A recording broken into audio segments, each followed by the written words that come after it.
করে এখানে নিয়ে এসেছে তাদের কাছে আমি কৃতজ্ঞ যে আপনারা আমাকে এখানে আনার জন্যই আমি আমার কেন্দ্রের সকল মানুষের সঙ্গে আবারও একবার পরিচিত হওয়ার সুযোগ লাভ করেছি। আর যারা এখানে রক্তদান করেছেন সেই রক্তদাতাগণের রক্তগুলো চলে যাবে ব্লাড ব্যাংকে, আর সেখান থেকে এই যারা রক্ত আজকে সংগ্রহ করছে, যারা আয়োজন করছে, সেই আয়োজকদের হাতে কিছু কার্ড দিয়ে যাবে, যে কার্ডের মাধ্যমে আপনার এলাকায় যদি কেউ কখনো অসুস্থ হয়ে পড়ে তাহলে এই ক্লাবের কাছে বা যারা এই রক্তদান শিবিরের আয়োজন করেছে যারা কর্মকর্তাগণ তাদের কাছে চাইলে কার্ডটি নিয়ে গিয়ে তারা বিনামূল্যে বা স্বল্প মূল্যে সেই হাসপাতালে তাদের পরিবারে যারা রোগাক্রান্ত এবং যাদের চিকিৎসার কারণে রক্তের প্রয়োজন তারা কিন্তু রক্তটি নিয়ে চিকিৎসা করে পরিবারের পাশে থাকতে পারবে। এটি একটি মহৎ উদ্দেশ্য। আজ যারা রক্তদান করে গিয়েছে তাদের সকলের শারীরিক কুশলতা আমি কামনা করি। আর বলি যে স্বামী বিবেকানন্দ, যিনি সারা ভারতবর্ষে আসমুদ্র হিমাচল কন্যাকুমারিকা থেকে আরম্ভ করে পাহাড়ের মায়াবতী আশ্রমে যিনি ছিলেন এবং আরও সারা বিভিন্ন ভারতবর্ষের বিভিন্ন প্রান্তরে তিনি ঘুরেছেন ভারতবর্ষকে জানবার জন্য। ভারতবর্ষ কেমন, কি তার সনাতন ধর্ম, কেমন করে ভারতবর্ষকে চিনতে হবে, জানতে হবে, কি তার মহান কাব্য, সেই সব কিছুকে জেনে চিনে তিনি একসময় আমেরিকাতে গিয়েছিলেন। যে ধর্ম সম্মেলন হয়েছিল সেই সম্মেলনে তিনি বলেছিলেন আমায় 5 মিনিট সময় দেওয়া হোক। কেউই রাজি ছিল না, কিন্তু অনেক কাকুতি মিনতি, অনেক চেষ্টার ফলে তিনি সেই সময় পেয়েছিলেন। সময় পাওয়ার পরে তিনি যে বক্তব্য দিয়েছিলেন আমেরিকার শিকাগোর সেই ধর্ম সম্মেলনে, যে my brother and sister of America, Bharatvarsha যেভাবে মানুষকে আপন করে নিতে পারে, আমেরিকার সেই দেশে গিয়ে সেখানকার লোকজনকে নিজের ভাই ও বোন বলে সম্বোধন করার মধ্যে দিয়ে যেভাবে আপন করে নিয়েছিলেন, তাতে সেখানে সেই হলের যত শয়ে শয়ে হাজার হাজার দর্শক মণ্ডলী শ্রোতারা ছিলেন তারা সকলেই আপ্লুত হয়ে যান। এবং 5 মিনিট শুধু নয়, কত মিনিট ধরে তিনি তার বক্তব্য উপস্থাপিত করেছিলেন।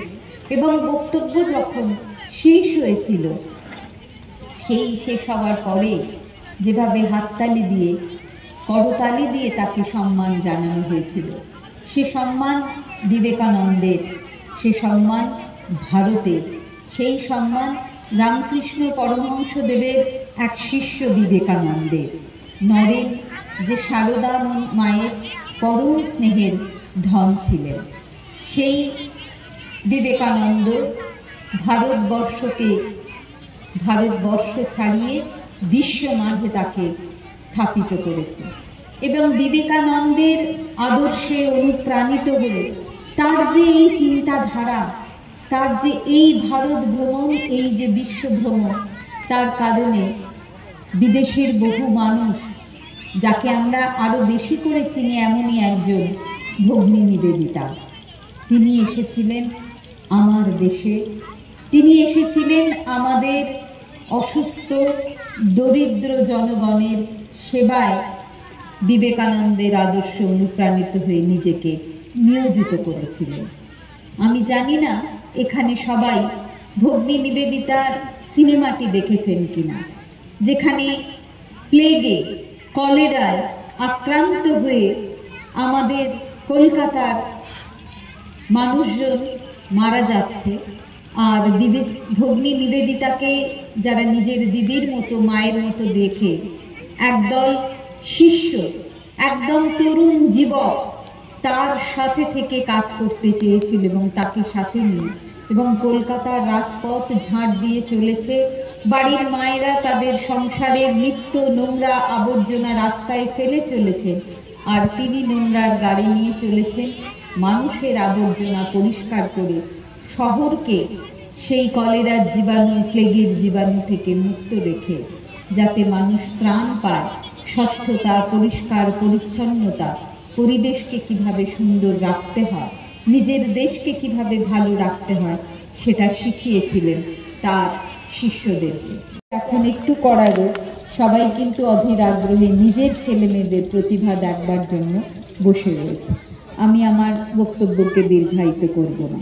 আপনাদের সকলকে, যারা বয়সে বড় তাদের সকলকে প্রণাম জানাই। এমন শুভ দিনে, এমন পরম পূজনীয়, পরম শ্রদ্ধেয় আমাদের ভাগ্যে যে স্বামী বিবেকানন্দ আমাদের দেশে জন্মগ্রহণ করেছিলেন, তারই জন্মতিথিতে আর নতুন বছরে আমি আপনাদের প্রণাম জানাই। ছোটদেরকে স্নেহাশিস, সমবয়সীদের শুভেচ্ছা জানিয়ে বলি, আমাকেও আপনারা অনেক আশীর্বাদ করেছেন, ভালোবাসা স্নেহাশিস দিয়েছেন বলে 10 বছর দেখতে দেখতে 14 থেকে 24-এ পদার্পণ করেছি। আপনাদের সাথে থেকে, পাশে থেকে কাজ করবার যে সুযোগ আমাকে দিয়েছেন তার জন্য আমি আপনাদের সকলের কাছে কৃতজ্ঞ। ভালো থাকুন সকলে। আগামী দিন আপনাদের জীবনে সৌভাগ্য আসুক, সমৃদ্ধি আসুক, আপনার ছেলেমেয়েরাও আপনাদের মুখ উজ্জ্বল করুক। ভালো থাকুন সকলে।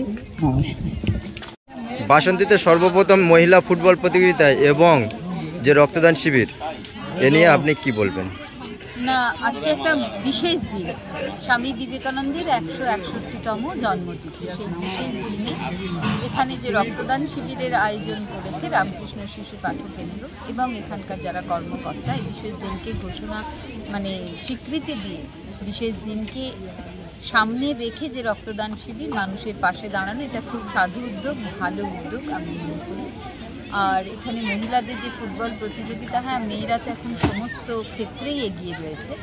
সেই এগিয়ে যাওয়ার ক্ষেত্রে ফুটবল প্রতিযোগিতা, আমাদের ভারতবর্ষের তো মহিলা ফুটবল টিম রয়েছে, পশ্চিমবঙ্গেও মহিলা ফুটবল রয়েছে, টিম রয়েছে, সেখানে এখানকার এলাকার মেয়েরা ফুটবল খেলা করছে, এটা খুব ভালো। বাসন্তী থেকে কোনো মহিলা যে কোনো ক্লাবে চান্স পাবে এরকমই কোনো আশা? এটা আমি বলতে পারবো না। যাদের প্রতিভা আছে তারা নিশ্চয়ই সেই প্রতিভা নিয়ে এগিয়ে গেলে শুধু অন্য কোনো ফুটবল কেন, ভারতবর্ষের হয়েও সে খেলা করতে পারে। আপনার নাম? প্রতিমা মণ্ডল, জয়নগরের সাংসদ।